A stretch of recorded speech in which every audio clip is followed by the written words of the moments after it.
All right, today we're going to dive into one of my favorites, Iain M. Banks' The Player of Games. And let me tell you, this isn't just some sci-fi story. It's a massive thought experiment about power, control, and the very rules we live by. Just think about that for a second. Everything you are, everything you could become, all of it decided by how well you play one single, incredibly complex game. It's a pretty wild idea, and maybe kind of terrifying. Well, in the universe of this book, there's a whole civilization where that's not a hypothetical at all. It is the absolute bedrock reality of their society. The game is the system, and that setup is the stage for a truly epic clash of ideologies. At its core, this story is really about two polar opposite civilizations. Each one is an extreme vision of what a society could be. So on one side, you have the culture, which is basically a perfect utopia.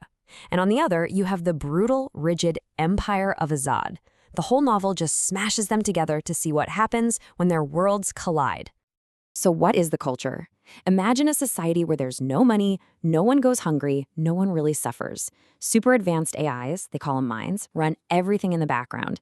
That leaves all the humans and other beings totally free to just do whatever they want. It's the ultimate in personal freedom. And then you flip the coin and you get the Empire of Azad.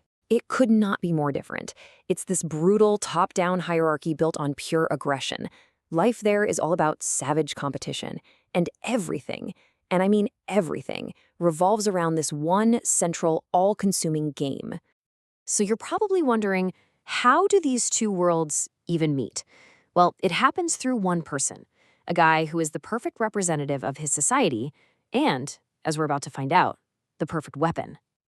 Let's meet Jernau Gurgeh. He is, without a doubt, one of the greatest game players in the entire culture. He's a living legend. But here's the catch with living in a perfect utopia. When you've mastered literally every game, what's left to do?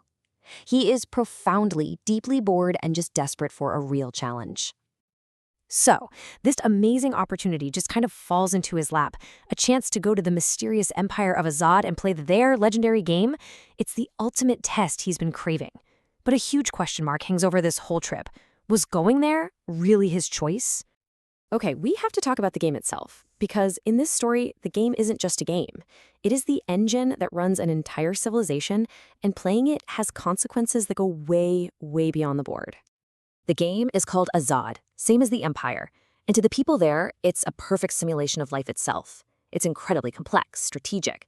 It's practically a religion, and it totally reflects their values: aggression, complexity, and a rigid hierarchy. And let's be super clear, this isn't a metaphor. The game is their political system. The person who wins the grand tournament becomes the emperor, cabinet members, generals. They're all chosen based on how well they play. Your skill at the game literally determines your real-world power.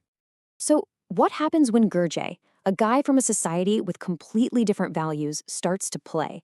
Well, he doesn't think like they do. He's not playing with their kind of rigid aggression. He's creative, he's fluid, and as he starts winning, he's not just beating his opponents, he's breaking the game's logic. His ultimate victory proves their entire philosophy is flawed, and the whole system just collapses into revolution. And this is when the curtain gets pulled back, and we see the real game that was being played all along. And it brings us to the book's central moral crisis. This is the question that the culture's actions really force you to wrestle with. I mean, if you had the power to bring down a brutal, oppressive empire, would you have the right to do it? Or maybe even an obligation, even if it meant you had to cheat and manipulate someone to make it happen? And yeah, here is the big twist. Gurgeh's trip was never his idea. The culture's secret service, basically called Contact, decided the Azad Empire was a threat to the galaxy. So they manipulated Gurgeh, their perfect little game-playing tool, and sent him in to act like a cultural virus, designed to make the entire empire just implode. This is really where the book gets its depth. It stops being about a game and starts asking these huge questions. You know, can the rules of a game ever really capture the messiness of real life? Which society is actually more humane? The one that manipulates you gently, or the one that's openly cruel? And in the end, was Gurgeh just a pawn? Or did this whole twist in mission finally make him into something more? And this is why this book is so brilliant. It's a giant mirror. It forces you to think about the games we all play every single day. Politics, the economy, the chase for status online. All of these things have rules, they have winners, they have losers, and the book just makes you step back and ask, hey, are the rules of our games fair? And who really benefits from them? So Gurgeh wins. He topples an empire. But at what cost? He was just one piece in a much bigger game, one set up by his own perfect society. And it leaves us with this final nagging question that perfectly sums up the whole moral maze of the novel. Was he a master player making his own choices? Or was he just the most skillfully played piece on the entire board?